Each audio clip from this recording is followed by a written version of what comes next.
পুজো committee থেকেই আমরা এসেছি, দুর্গা পুজো কমিটি থেকে। তোর এই মানে সাফল্যে আমরা খুবই খুশি হয়েছি এবং চাইবো তুই ভবিষ্যতে আরো বড় জায়গায় যা, ঠাকুরের কাছে প্রার্থনা করবো আরো অনেক বড়, ঠিক আছে? এটা আমাদের একদম মনের প্রাণে আমরা এটা চাইছি।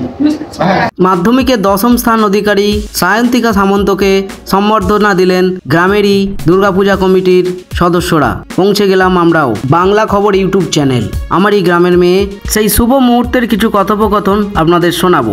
মাধ্যমিক পরীক্ষায় তোমার রেজাল্ট 10ম হয়েছে, তোমার কেমন লাগছে? ভালো লাগছে। ভবিষ্যতে তুমি কি করতে চাও? ভবিষ্যতে ডাক্তার হওয়ার ইচ্ছা আছে। পরীক্ষা দেওয়ার পর তোমার কি মনে হয়েছিল? পরীক্ষা দিয়ে মনে হয়েছিল যে 685-86 এরকমই পাবো, মানেই হয়েছিল। তো মনে হচ্ছিল যে র্যাঙ্ক হয়তো হয়ে যাবে। আচ্ছা, মানে এই বিশ্বাস ছিল? হ্যাঁ, একটা ভেবেছিলাম যে হয়তো হয়ে যেতে পারে। আচ্ছা, তোমার স্কুলের নাম? চিরাটাঙ্কি রবীন্দ্র বিদ্যাপীঠ। স্কুলের শিক্ষকরা পড়াশোনার জন্য তোমাকে কীরকম প্রস্তুত করেছিল এবং তুমি কিভাবে প্রস্তুতি নিয়েছিলে একটু জানাও। প্রস্তুতি এখানে সব স্যারেরা ভালোই নেয়, কিন্তু স্যার যে হলেই হবে, নিজেকেও তো বাড়িতে করতেই হবে। কারণ স্যার তো সেই শুধু দেখিয়ে দেওয়ার মতো, মানে দেখিয়ে দেবে, কিন্তু বাড়িতে তো নিজেকেই সব করতে হবে। মেয়ের সাফল্যের পিছনে বাবা মার একটা দায়িত্ব থাকেই, সেই কৃতিত্ব বাবা মাকে দিতেই হয়। তাই বাবা কতটা খুশি আমরা একবার দেখে নেব। আপনি বাবা, তো আপনার মেয়ের সম্পর্কে আপনি বলুন। 10 নম্বর র্যাঙ্ক করলো মাধ্যমিক পরীক্ষায়। মেয়ে জীবনের এই প্রথম সিঁড়িতে প্রথম সাফল্য পেয়েছে, 10 নম্বর র্যাঙ্ক, কেমন লাগছে আপনার? এইটা যে আশানুরূপ ফল যে পেয়েছে, তো সেটার জন্য আমরা গর্বিত। যে হার্ড ওয়ার্কিং বা কঠোর পরিশ্রমটাই আর সাফল্য নিতে সুবিধা করেছে। তো কোনো সময়ের জন্য, কোনো মুহূর্তের জন্য যেন লুজার না দিয়ে ও পুরো 4 থেকে স্টাডি শুরু করেছিল। তো কোনোদিনও কোনো পরীক্ষাতেও খামতি পারেনি বা সেটাকে খারাপভাবে যায় এই পরীক্ষাটা ভালো নয়, আর পরে পরীক্ষাটা ভালো দেবো, টেস্ট ভালো নয়, টেস্ট ভালো নয়, মেনটাই ভালো, এরকম না। ও সব পরীক্ষাগুলোকে পরীক্ষা বলে মনে করতো, যে কোনো কোশ্চেনটা যেন বাদ না যায়, পুরো যে প্রতিটা ওয়ার্ড টু ওয়ার্ড ও পুরোপুরিভাবে বিশ্লেষণ করে পড়তো। তো এটা কি বোঝাতে চেয়েছে? একটাই প্রশ্ন হবে, একটা উত্তর হবে, তার অনেক প্রশ্ন, সেই না একটা প্রশ্নের উত্তর পেয়েছি অনেক প্রশ্ন, কিংবা একটা প্রশ্নের পেয়েছি অনেক উত্তর, এরকম ধরনের বিশ্লেষণ করে পড়তো। সেইভাবে যে যেমনই কোশ্চেন হোক যেন তার মুখোমুখি হয়ে সমাধান করতে পারে, সেই হিসাবে ও প্রচুর হার্ড ওয়ার্কিং করতো।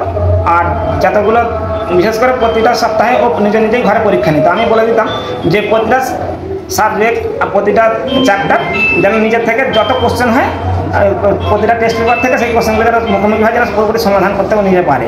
তবেই সব কিছু আগামী দিনে যেমনভাবে কোশ্চেন হোক না কেন, সে যেন সাফল্য লাভ করতে পারে। সেরকমভাবে প্র্যাকটিস করতে করতে করতে করতে নিজের জায়গাটাকে পুরো ক্লিয়ার রেখেছিল। তো তখন থেকে ওর মনে হয়েছিল যে হ্যাঁ, আমি মোটামুটি একটা আশা করতে পারি যে আমার একটা র্যাঙ্কিং জায়গা থাকবে। সেই হিসাবে সেই জায়গাও পেয়েছি, সেরকম সিদ্ধান্ত প্রথম থেকে ওর ছিল। আপনাদের গ্রামের মেয়ে 10 নম্বর র্যাঙ্ক করেছে মাধ্যমিক পরীক্ষায়, আপনারা সম্বর্ধনা দিলেন, কেমন লাগছে? খুব ভালো লাগছে, খুব আনন্দের বিষয়। সার্বজনীন দুর্গোৎসবের পক্ষ থেকে সায়ন্তিকা সামন্তকে আমরা খুব ধন্যবাদ জানাই।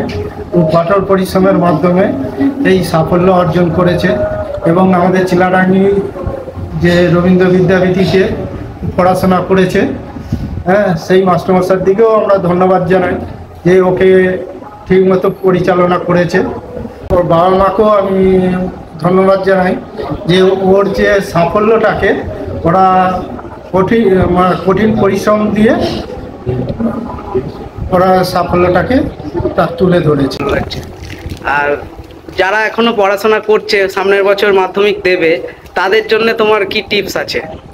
কিভাবে? একটা কথাই বলি যে সর্বপ্রথম টেক্সট বুকটাকে খুঁটিয়ে পড়তে হবে, আর যত বেশি করে কোয়েশ্চেন প্র্যাকটিস করা যায় ততই ভালো। কারণ যত কোয়েশ্চেনের মুখোমুখি হওয়া যাবে ততই কোয়েশ্চেনের লেখার ভয়টা কাটবে। যে কোনো কোয়েশ্চেনে আসলে আমি যেন পড়ে ফেলতে পারি। আর পরীক্ষা প্রচুর দিতে হবে, যে টিউশন টিচারের কাছে হোক, কি করে যে কোনো বেসরকারি কোচিংয়ে ভর্তি হয়ে মক টেস্ট, মানে পরীক্ষা প্রচুর দিতে হবে, আর কোয়েশ্চেন প্র্যাকটিস প্রচুর করে যেতে হবে। আর যেন পড়াশোনায় যেন কনসিস্টেন্সি একটা থাকে, যে প্রতিদিনের পড়া যেন প্রতিদিন মতো কমপ্লিট করা যায়। তুমি যেখানটায় পড়াশোনা করো তোমার রুমে, সেই রুমটা একবার দেখাবে, কিরকম প্রস্তুতি নিতে, সারাদিনের কিরকম টার্গেট ছিল, কিরকম ভাবে পড়াশোনা শুরু করেছিলে? চারিদিকে বই থাকে শুধু, এখন তো আমার ওখানে টেবিল হলো সেটা একটু বই পাইছি। মানে এইটা তোমার রুম? হ্যাঁ, এটা বলে।